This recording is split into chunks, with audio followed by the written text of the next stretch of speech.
Indonesia, konferensi tingkat tinggi G20.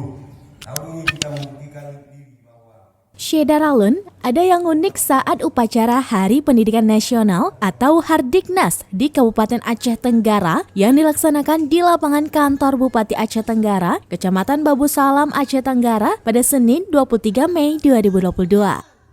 Para peserta memakai baju adat etnis, sementara Forkopimda memakai baju adat alas bulang bulu di kepala.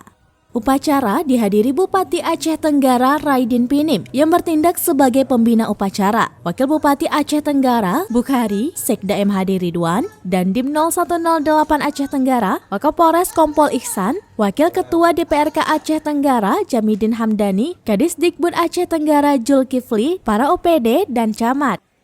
Para peserta menggunakan baju adat seperti alas, gayo, Aceh, Padang, Batak, Jawa, Minang, dan suku lainnya. Usai upacara diisi dengan penampilan tari belo mesusun yang dibawa anak TK serta pemberian penghargaan kepada guru teladan dan berprestasi di jajaran Dinas Pendidikan dan Kebudayaan Kabupaten Aceh Tenggara. Dari Aceh Tenggara, Asnawi Lui, Serambi On TV.